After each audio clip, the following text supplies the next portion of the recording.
Um momento de prazer intenso, uma liberdade completa. Aliás, a própria libertação. Foi assim que a morte apareceu para Fernando, durante os 10 dias de coma profundo, depois de um grave acidente de bicicleta. Estava descendo aqui, devia estar numa velocidade já elevada, que era só esse rapaz aqui passando assim. É uma Já descida. estava mais ou menos nessa velocidade, só que a minha roda é mais fina do que a roda da moto. A roda travou num buraco que devia estar cheio d'água que nem aqueles ali. E eu voei e caí com a minha cabeça na quina de um carro. O tombo foi tão violento que Fernando teve uma convulsão. No hospital, foi operado 2 vezes para a retirada de coágulos no cérebro. Os prognósticos eram que eu ia talvez não andar, talvez não falar. O médico tinha até falado para mim, olha, não tenha muitas esperanças. Então, eu não segui o conselho dele, tive muitas esperanças e acabou dando certo, né? Deu certo, mas ninguém diria que enquanto ele estava inconsciente, aqui deste lado, em algum outro lugar, andava flertando seriamente com a morte. Pular nesse precipício seria me dissolver no todo, seria fazer parte de tudo. Era essa a sensação que você sentia? É eu me dissolver, e me libertar. Eu tinha feito um filme com o Walter Salles, no Terra Estrangeira, e então eu resolvi me pegar nisso. Eu falava para ele, Fernando, acorda, você tem que ficar bom, tem que sarar, porque o Valtinho está esperando você para fazer outro filme. Eu resolvi voltar. Porque é engraçado, eu tinha a sensação também de estarem me chamando para voltar.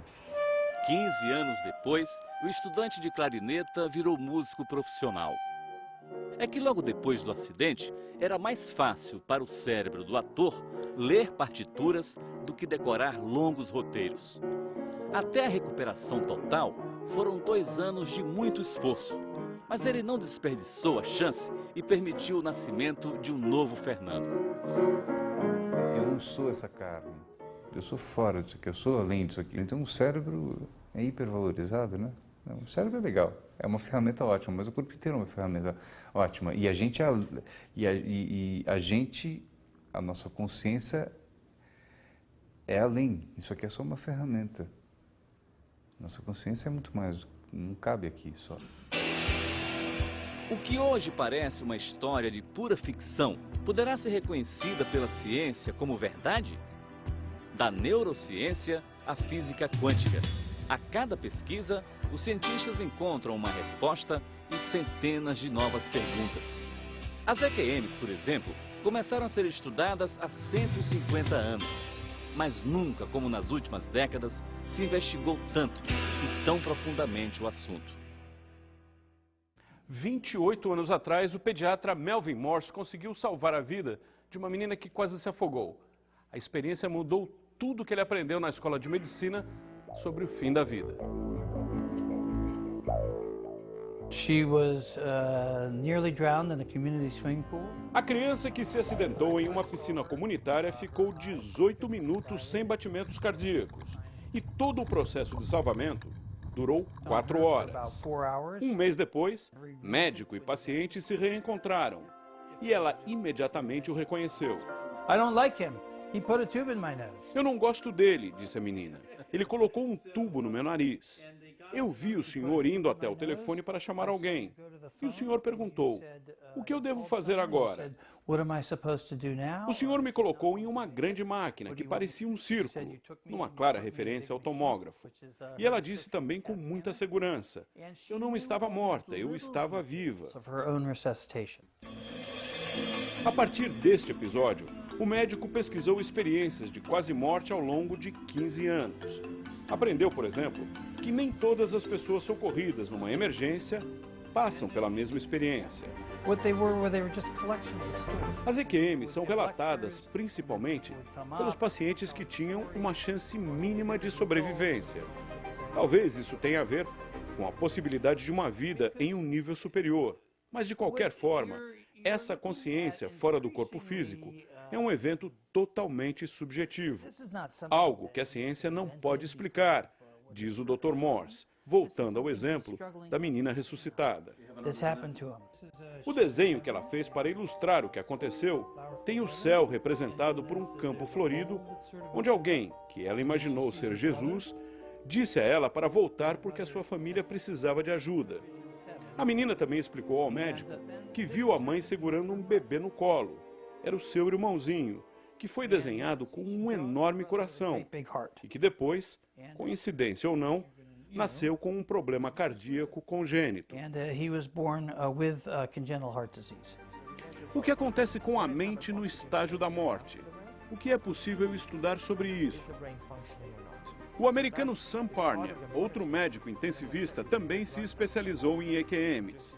Ele trabalha como pesquisador e professor no Centro Médico Stony Brook, em Nova York. Usando tecnologia de ponta, os médicos conseguem medir até a oxigenação do cérebro quando ele para de funcionar. Mas é um detalhe de criatividade o que chama a atenção. Nós colocamos acima dos leitos da UTI imagens que só podem ser identificadas do alto. São objetos que não combinam com esse ambiente. Não um desfibrilador, que seria óbvio aqui, mas algo como a gravura de um cachorro cor-de-rosa, por exemplo. Depois, se um paciente, representado aqui por esse boneco, acordar contando que saiu do corpo e viu a gravura lá em cima, bem, esse é o tipo de relato que obriga os médicos a, no mínimo, parar para pensar. Esse é o objetivo do estudo que ele iniciou e está em andamento em 30 centros de pesquisa em 7 países. O Brasil já participa desse estudo, o mais amplo até agora, sobre experiências de quase morte. Os trabalhos se concentram aqui na Zona da Mata Mineira, onde professores da Universidade Federal de Juiz de Fora aplicam a pesquisa em pacientes que conseguem vencer a luta contra a morte. A meta é estudar todos os pacientes que passarem pela emergência de 5 hospitais nos próximos 2 anos. Se há funcionamento mental na ausência de funcionamento cerebral, então essas teorias que afirmam que o cérebro produz a mente, que a mente ou a consciência é apenas um produto do cérebro, essas teorias não se sustentam. O coordenador da pesquisa concordou em montar um exemplo do tipo de gravura que ficará nas bandejinhas. São imagens que podem ser reconhecidas facilmente por qualquer pessoa, não importando o sexo, a idade ou classe social. Se um paciente relatar que viu uma, 2 ou mais figuras que estão colocadas no teto, isso não é uma produção pré-formada no cérebro dele. São imagens aleatórias. Então, provavelmente, esse paciente vai ter que ter tido uma experiência fora do corpo. Nós vamos tentar investigar se realmente o cérebro não estava funcionando. Nós vamos ter dados para investigar se o coração não estava funcionando e, a partir disso, identificar se durante esse período que o cérebro não funcionava, a pessoa foi capaz de ter percepções verídicas, que a gente pode comprovar que aquilo realmente aconteceu. Na Santa Casa de Juiz de Fora, os leitos da UTI já estão preparados. Todos os sobreviventes de paradas cardiorrespiratórias serão entrevistados. Os relatos serão avaliados com base nas respostas de um questionário padrão. Não se conhece nada sobre a mente, mas também se conhece muito pouco sobre o cérebro.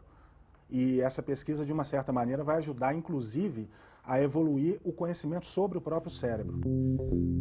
A pesquisa também vai servir para não desperdiçar histórias como a da psiquiatra Sandra do Nascimento. Diabética, cardíaca e com problemas renais, ela esteve à beira da morte mais de uma vez. E quando teve uma EQM, viu toda a correria dos médicos para salvá-la. Foi o que ela contou para sua cardiologista insistentemente. Viu os movimentos, descreveu até a movimentação da enfermagem, a movimentação do próprio Dr. Leonardo e do outro plantonista que estava junto. E o que nós achamos interessante é que, assim, vários dias depois, ela ficou falando e sempre assim, sempre descrevendo tudo direitinho. Ela reconheceu o Dr. Leonardo sem nunca ter visto ele antes. Sem nunca ter visto. 3 dias depois. Eu fui para ver como é que a senhora estava e a senhora me reconheceu de pronto. E falou, eu lembro que você inclusive me abriu. 6 meses depois, a doutora Sandra esqueceu quase tudo. Permanece apenas a forte presença de uma luz que dá a ela, até hoje, uma enorme sensação de paz e bem-estar, apesar das limitações do corpo muito doente. E essa luz tinha uma cor? Amarela, um amarelo intenso, muito intenso, luminoso. Ela aproximava e afastava. E na medida que ela ia e vinha, ela diminuía. É uma coisa que eu tenho como que inexplicável. Você tem que explicar? Então, como explicar? É isso que nós estamos buscando. Eu não tenho como explicar. Eu atribuo, novamente eu repito, uma coisa do alto, uma coisa de Deus. Só pode.